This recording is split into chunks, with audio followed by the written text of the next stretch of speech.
ఇటు చూడండి, అర్ధగ్రహిత ప్రతిక్రియలో ఆలో ప్రశ్నోంకే ఉత్తర్ బతాయి అని ఉంది. చూసారా? ఒకటోది కుచ్ పక్షియోంకే నామ్ బతాయి. కొన్ని పక్షుల పేర్లు మీరు చెప్పాలన్నమాట. దీన్ని మీరు నోట్స్లో రాయండి.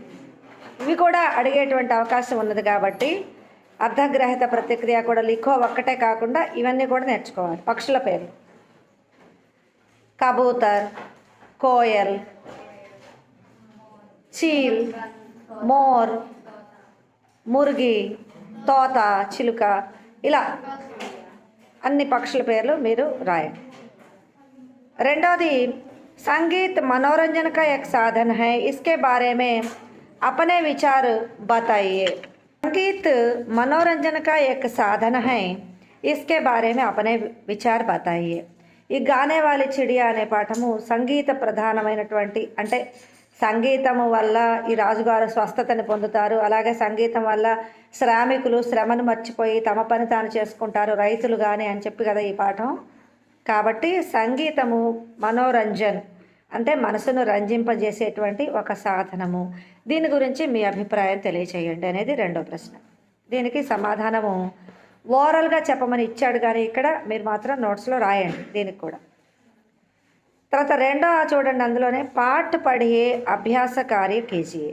మీరు పాఠం చదవండి, ఇక్కడ ఇచ్చిన ఎక్సర్సైజ్ చేయండి, అభ్యాసాన్ని చేయండి. వాక్యంకో సహీ క్రమ్ దీజియే.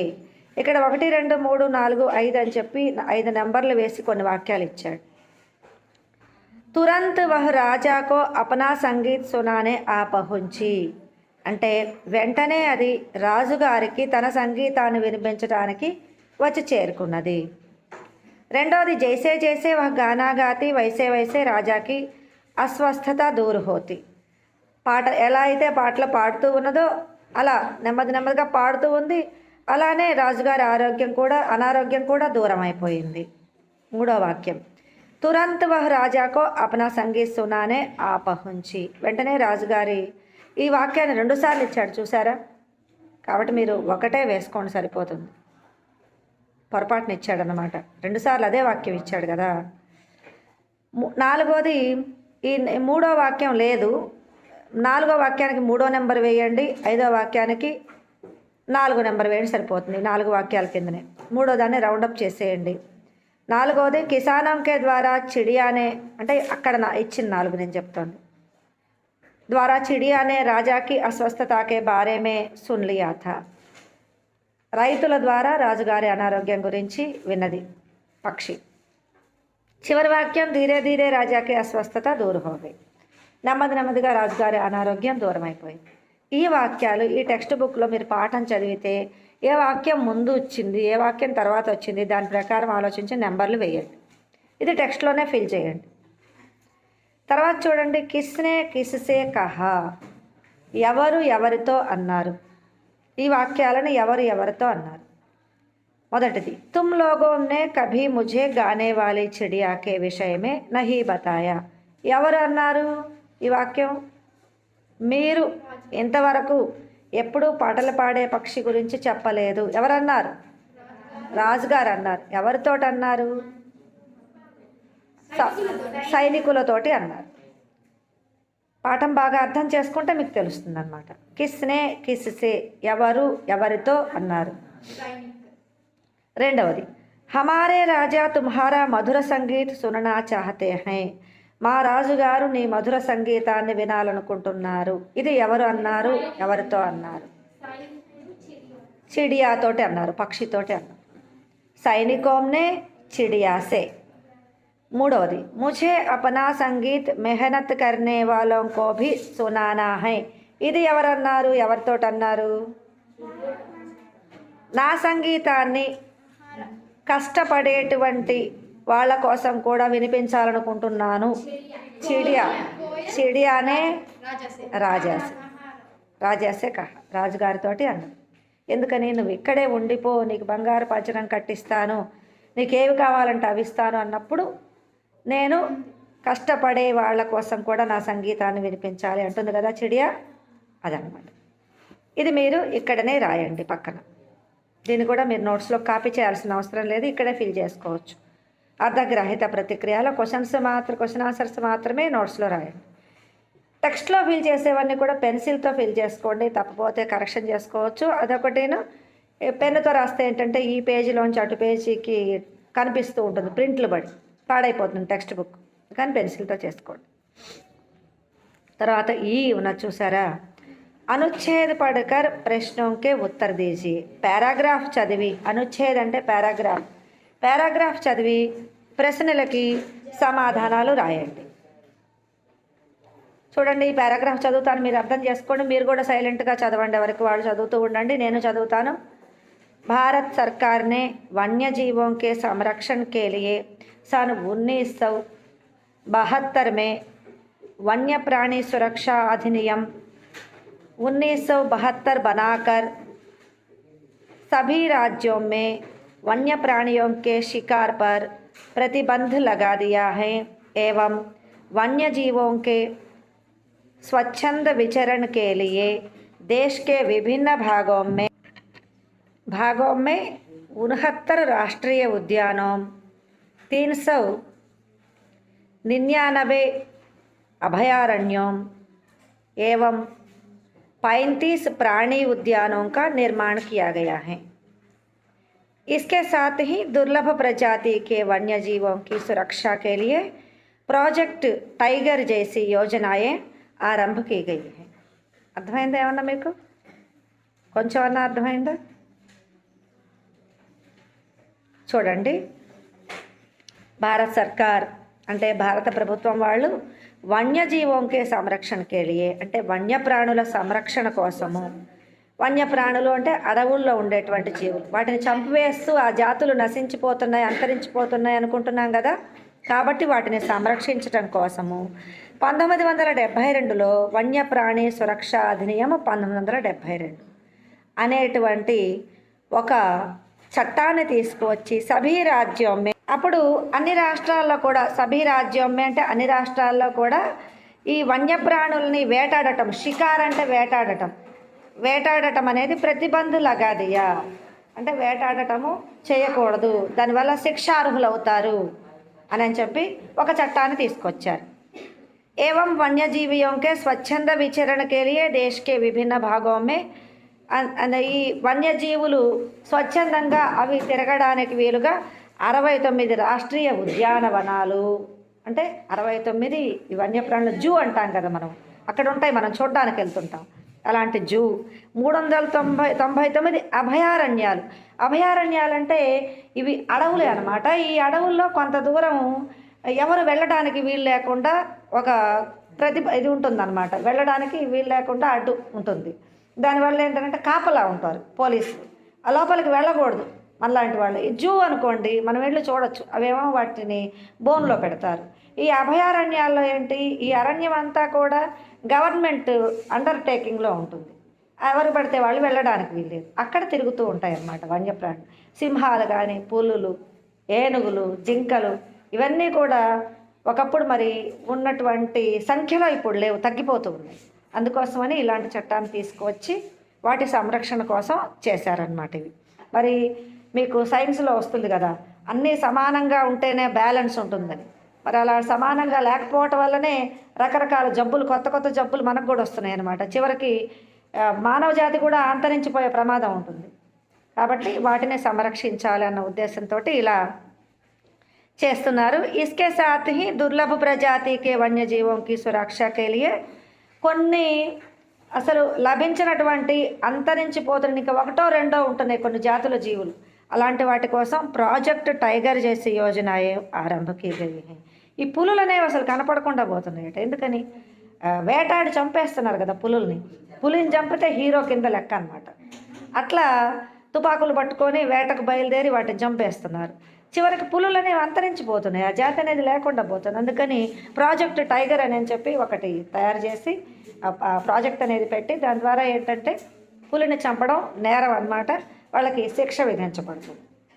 ఇలా తయారు చేశారు. ఇది మనకి ఇచ్చినటువంటి పారాగ్రాఫ్. ఈ పారాగ్రాఫ్ నుంచి కింద 3 క్వశ్చన్స్ ఇచ్చాడు. ఆ 3 ఏంటో నేను చదువుతాను, మీరు సమాధానాలు చెప్పడానికి ట్రై చేయండి. भारत सरकार ने वन्य जीवों के संरक्षण के लिए कौन सा अधिनियम बनाया है? ఏమి చట్టం చేసింది వన్యజీవుల సంరక్షణ కోసం?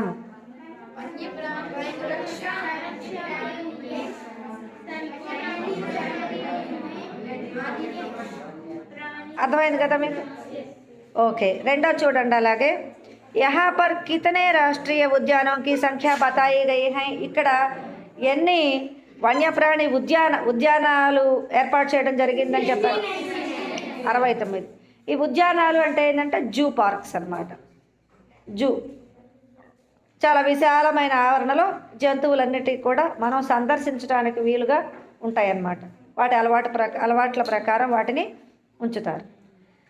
మూడోది बाघों की सुरक्षा के लिए कौन सी योजना कार्य कर रही है? బాగ్ ప్రాజెక్ట్ టైగర్. బాగ్ అంటే టైగర్ తెలిసిందా మీకు? Project tiger. బాగ్ అంటే టైగర్, పులి అని.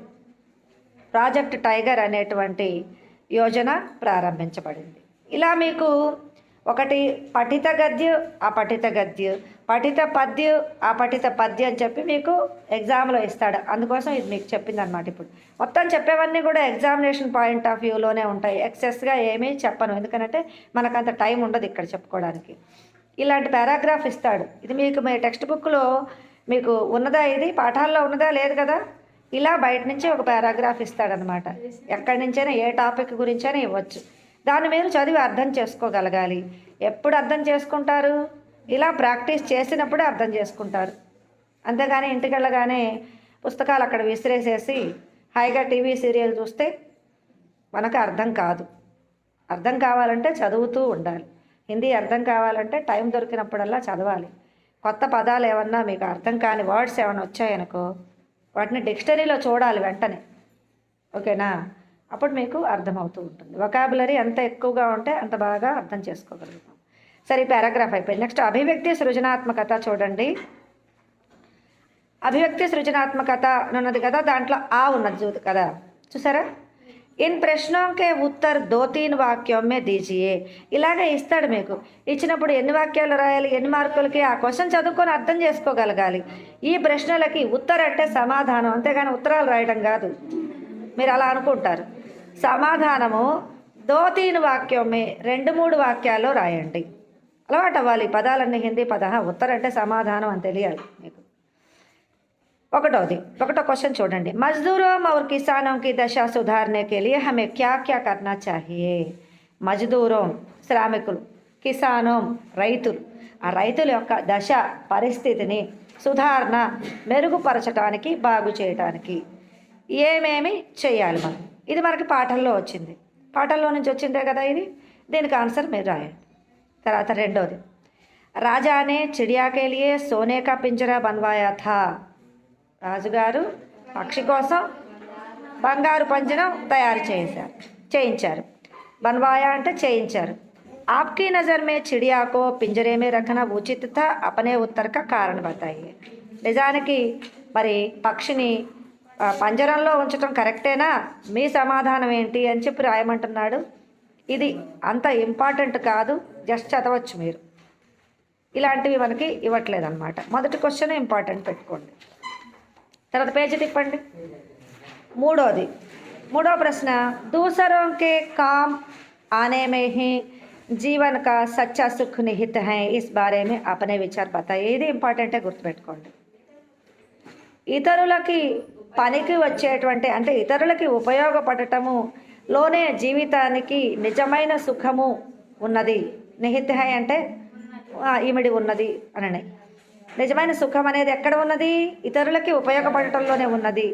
దీని గురించి నీ అభిప్రాయాన్ని తెలియచేయండి. ఎందుకని ఈ పాఠంలో ఇచ్చాడు? మరి పక్షి పాటలు నేను ఇతరుల కోసం పాడతాను అని చెప్పింది కదా. నేను నా సుఖం కోసం బంగారు పంజరంలో ఉండి నువ్వు ఏది కావాలంటే అది ఇస్తానన్న రాజుగారి దగ్గర ఉండనని చెప్పింది కదా. కాబట్టి ఇది ఎంతవరకు నిజమో మీ అభిప్రాయం తెలియచేయడం అంటున్నాడు. ఇది ఇంపార్టెంట్ క్వశ్చన్ కాబట్టి ఇది ఇంపార్టెంట్ పెట్టుకోండి. ఖచ్చితంగా దీన్ని నోట్స్లో రాయండి. తర్వాత రెండో ఉన్నది చూసారా అక్కడ, గానే వాలే చిడియా పాట సారాంశ అపనే శబ్దమే లిఖి. దీని సారాంశాన్ని సొంత మాటల్లో రాయమంటున్నాడు. ఇది ఖచ్చితంగా ఇంపార్టెంట్, దీన్ని కూడా రాయండి. తర్వాత ఇచ్చినటువంటి క్వశ్చన్స్ అవి గానే వాలే చిడియా పాట కోయి అనుచ్ఛేద సంవాదకే రూపమే లిఖి అన్నాడు.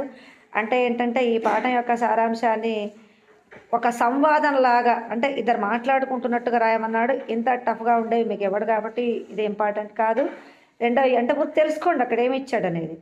గీత్ और संगीत का हमारे जीवन में बड़ा महत्व है, इस पर अपने विचार लिखिए. దీనికి కూడా ఆన్సర్ మీరు రాయండి. ఇది ఇచ్చే అవకాశం ఉంది కాబట్టి రెండోవి గుర్తుపెట్టుకోండి. పాటలు సంగీతానికి జీవితంలో చాలా ప్రాముఖ్యత ఉన్నది. దీని గురించి మీ అభిప్రాయాన్ని తెలియజేయండి. తర్వాత భాషాకి బాత్కు వస్తారా? ఇక नीचे दिए गए मुहावरों के भाव समझिए और उनका वाक्यों में प्रयोग कीजिए. కింద ఇవ్వబడినటువంటి ముహావర అంటే ఏం చెప్పాను మీకు గుర్తుందా? లోకోక్తి, సామెతలు, ఇడియమ్స్ అండ్ ఫ్రేజెస్ అంటాం ఇంగ్లీష్లో. అదే ముహావర అంటే కూడా. ఈ కింద ఇచ్చినటువంటి వీటి యొక్క భావాన్ని తెలియజేసి వాక్య ప్రయోగం చేయమంటున్నాడు. ఇది కూడా మీరు ఖచ్చితంగా రాయండి. జాన్ మే జాన్ ఆనా, ప్రాణం లేచి వచ్చుట, అర్థం చెప్పాం కదా మీరు. ఇది తర్వాత ఖుషీకే ఆన్సు ఆనా, సంతోషంతో ఆనంద బాష్పాలు రావటం. దీన్ని మీరు మీనింగ్ హిందీలో రాసి అలాగే వాక్య ప్రయోగం కూడా చేయండి. వాక్య ప్రయోగము దాదాపు ఇవ్వట్లేదు, అయినా సరే ప్రాక్టీస్ చేయండి. ఎందుకనంటే ఈ సిసిఈ మోడల్లో ఏది అడుగుతాడో తెలియదు అనమాట. కరెక్ట్గా ఇలాగే అని కాకపోతే మనకి గతంలో ఎగ్జామినేషన్ పేపర్స్ ప్రకారం ఎక్కువగా అడిగేవి చెప్తున్నాను. 10th క్లాస్ కూడా మీకు ఇలాగే ఉంటుంది కాబట్టి జాగ్రత్తగా ఈ సంవత్సరం ఫాలో అవ్వండి. తర్వాత రెండవ చూసారా భాషాకి బాత్లో? భాషాకి బాత్ అంటే వ్యాకరణ అనమాట. దాదాపు ఇక్కడంతా వ్యాకరణ ఉంటుంది. అనుచ్ఛేద్ పడిగే, అనుచ్ఛేద్ అంటే ఏం చెప్పాను? పారాగ్రాఫ్ చదవండి. రేఖాంకిత శబ్దాంశం పర్ ధ్యాన్ దీజియే. ఇక్కడ ఇచ్చిన వాటిని పరిశీలించండి. ధ్యాన్ దీజియే అంటే వాటిని గమనించండి అని.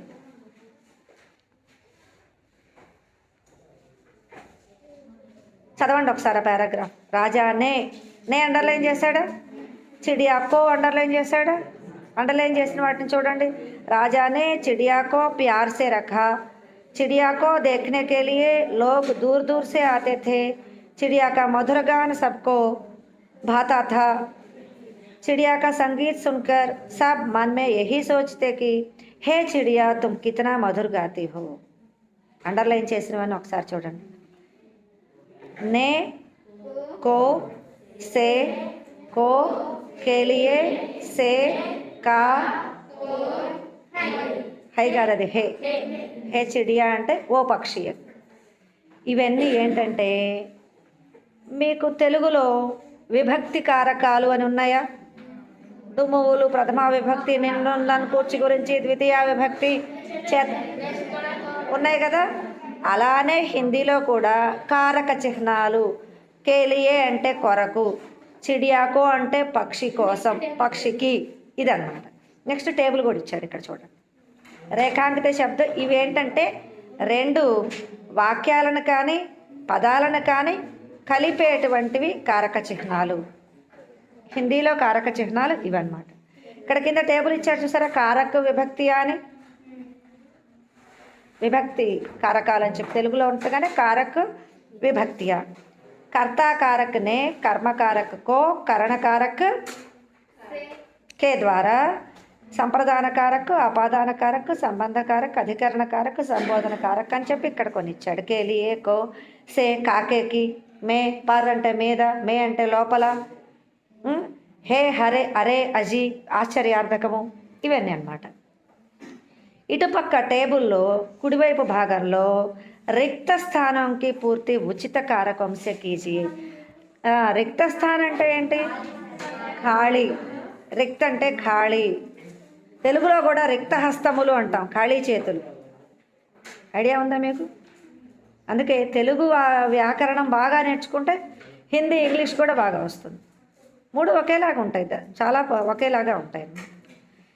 ఈ ఖాళీ స్థానాలని ఈ కారక చిహ్నాలతో పూర్తి చేయమంటున్నాడు. దీన్ని కూడా మీరు ఇక్కడే ఫిల్ చేయండి, మరలా నోట్స్లో కూడా రాయండి. ఈ బాక్స్ వరకు మాత్రం నోట్స్లో కూడా రాయండి. ఎందుకంటే ఇవి మీకు ఎగ్జామ్లో ఇస్తాడు కాబట్టి, కారక చిహ్నాలతో పూర్తి చేయమని ఇస్తాడు. సరే, ఓకే. ఈ పాఠం వరకు ఇంకా ఇవే మీకు ఇచ్చినటువంటి అభ్యాసం. ఈ లెసన్ని మీరు బాగా ప్రిపేర్ అవ్వండి.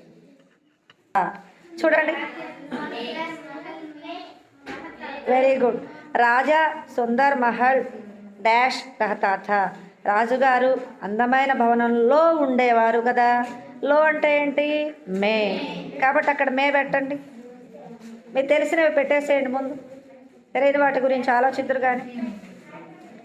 यात्रियों डैश अपने यात्रा वर्णन डैश महल डैश वर्णन किया. यात्रियों ने अपने यात्रा वर्णन में महल का वर्णन किया. ने మే కా. మహల్ కా అంటే మహల్ యొక్క వర్ణన చేశారు, వర్ణన కియా. తర్వాత రాజా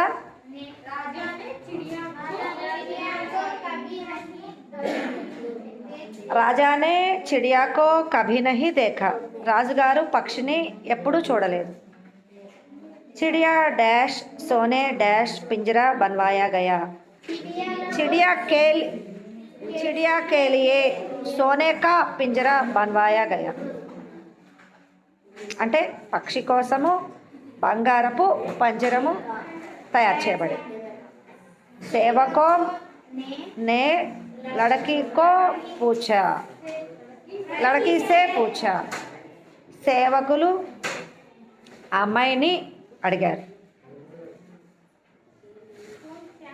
పూచా అంటే అడగటము. లడకీసే పూచా అంటే ఆ అమ్మాయిని అడిగారు. లడకీ కో పూచా అంటే ఆ అమ్మాయి గురించి అడిగారు. లడకీసే పూచా పక్షి గురించి అడిగారు కదా అమ్మాయిని. ఇంతవరకు మీరు మొత్తం కూడా కంప్లీట్ చేసేసుకోండి.